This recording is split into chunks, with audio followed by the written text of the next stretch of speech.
Waktu aku masih kecil, aku selalu diwanti-wanti agar tidak pernah lewat sebuah jalan yang disebut kebun bambu.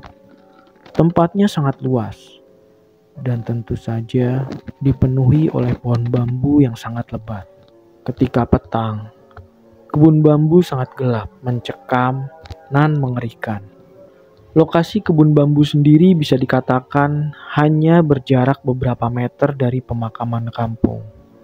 Disinilah biasanya seringkali terdengar bahwa ada makhluk lain yang senantiasa menjaga tempat ini. Warga kampung memanggil namanya dengan hantu wargul. Konon, bila melewati kebun bambu, seringkali terdengar suara krek, krek, krek, layaknya suara bambu yang bergesekan ditiup angin. Maka disarankan untuk segera lari dari tempat itu, karena suara itu adalah pertanda bahwa tidak jauh dari sana ada hantu wargul yang sudah mengamati. Menurut mereka yang pernah melihat atau bersinggungan dengan makhluk ini, wujudnya menyerupai binatang. Tingginya sama dengan tinggi ayam kampung. Kecil, namun ia berdiri layaknya manusia. Memiliki kepala dan wajah menyerupai monyet, dengan bulu hitam yang lebat. Kakinya bersirip layaknya bebek, dengan tangan yang kuku jarinya panjang dan hitam legam. Yang menjadi pertanyaannya, apakah makhluk ini berbahaya? Jawabannya, makhluk ini sangat berbahaya. Bahkan, salah satu yang paling ditakuti oleh warga kampung.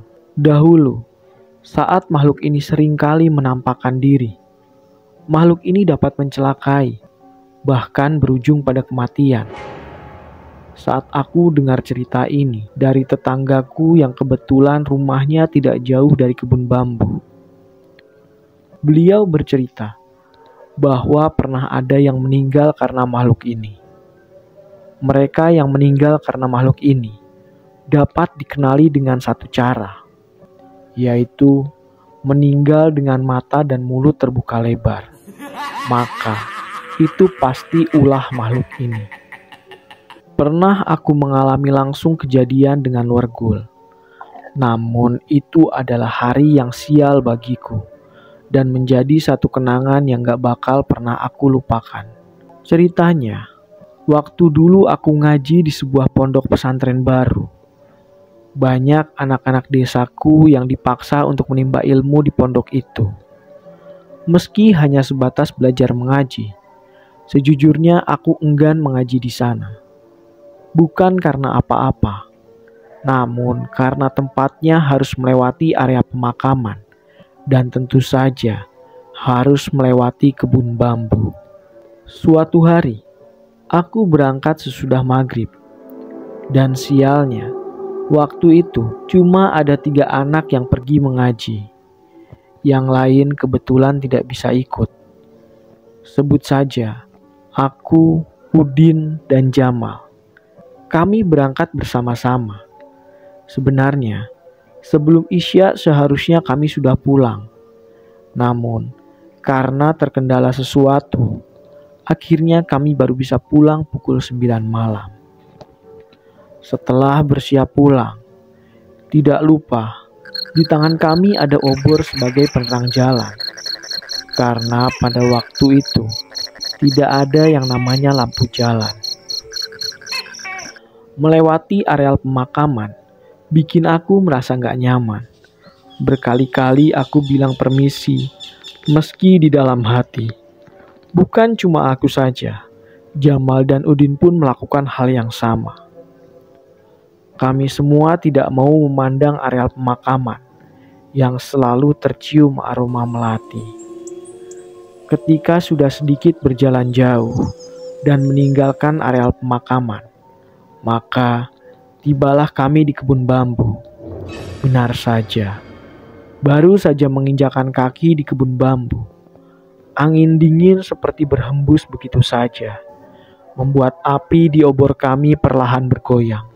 Lalu tiba-tiba kami semua mendengarnya.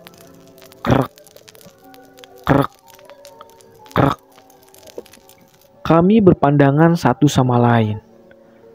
Tahu akan apa yang akan menimpa kami. Tanpa pikir panjang, aku langsung melihat ke sana kemari, bersiap mengambil ancang-ancang untuk segera meninggalkan tempat ini. Udin yang pertama lari, diikuti Jamal, dan terakhir aku. Entah apa yang aku pikirkan, malam itu jauh lebih gelap dari biasanya. Aku lari tanpa memperdulikan sandal yang terlepas dari kakiku. Sandal bisa dicari besok hari, tapi kalau nyawa, kemana aku harus mencarinya? Udin dan Jamal sudah menghilang dari pandanganku. Memang sial betul, karena aku yang paling kecil saat itu. Langkah kakiku gak selebar mereka berdua. Belum juga aku memikirkan itu. Tiba-tiba, kakiku terprosok masuk saat tersandung sulur-sulur bambu yang aku gak lihat. Sontak aku terjatuh dengan wajah menghantam ke tanah. Keras sekali, sampai keningku sakit sekali. Lalu, suara itu kembali lagi. Krek, krek, krek. Dan benar saja, belum aku berdiri, di depanku berdiri seekor makhluk kecil. Tingginya gak lebih tinggi dari anjing milik tetanggaku. Mungkin seukuran ayam kampung. Matanya merah menyala di tengah kegelapan. Kepalanya benar-benar menyerupai monyet, lengkap dengan taringnya. Ketika makhluk itu bersuara, di depanku, tidak ada pergerakan di antara kami berdua. Sementara aku terus melihat makhluk itu, terpaku dengan sosok yang asing dan mengundang penasaran. Yang aku dengar dari cerita tentang hantu ini adalah, hantu ini biasanya menggeliti korbannya hingga tewas. Itulah sebabnya korbannya meninggal dengan mata dan mulut terbuka. Namun yang aku nggak tahu adalah proses bagaimana makhluk ini menggeliti korbannya. Dan ada lagi yang pernah aku dengar dari makhluk ini. Meski kakinya bersirip seperti bebek, namun ketika berlari, makhluk ini cepatnya bukan main. Bahkan mustahil bisa selamat dari kejaran Wergul. Hanya ada satu cara yang bisa menyelamatkan diri dari cengkraman Wergul, yaitu dahan pisang. Wergul sangat takut dengan suara cambuk yang keras, dan suara cambuk bisa dihasilkan dari dahan pisang yang diinjak sampai membentuk sulur yang meliuk. Sehingga ketika dilecutkan di tanah, maka suaranya menyerupai suara cambuk yang menggelegar. Sayangnya, tidak ada kebun pisang di areal kebun bambu. Hanya dahan dan sulur bambu yang mustahil bisa menghasilkan suara menyerupai cambuk. Jadi aku pun hanya terpaku mematung melihat makhluk itu, yang hanya berdiri seperti menunggu reaksiku. Aku pasrah. Itu yang dulu aku pikirkan. Sampai aku mendengar suara cambuk dilecutkan dari jauh. Rupanya itu adalah Udin dan Jamal. Mereka kembali dan berlari menuju ke arahku, sembari menghentakkan cambuk dari dahan pohon pisang. Seketika itu juga, aku bisa melihat makhluk itu berlari cepat sekali, menghilang di sela-sela bambu yang bertebaran di kebun ini. Rupanya, Udin dan Jamal tidak meninggalkanku. Saat mendengar suara Wergul, mereka sudah diperingatkan, karena Wergul biasanya hanya mengejar satu orang yang paling lambat. Wergul tidak pernah menyerang lebih dari satu kali, dan untuk itulah, yang pertama kali mereka lakukan adalah mencari pohon pisang. Karena mereka tahu, aku gak bakal bisa lari secepat mereka. Malam itu menjadi kenangan bagi kami bertiga. Dan setiap kali aku bertemu dengan Jamal dan Udin, aku selalu mengingatkan mereka tentang masa kecil kami, di mana kami bertemu dengan Wergul yang akan terus aku ceritain untuk anak-anakku kelak. Satu hal lagi yang bakal aku jelasin.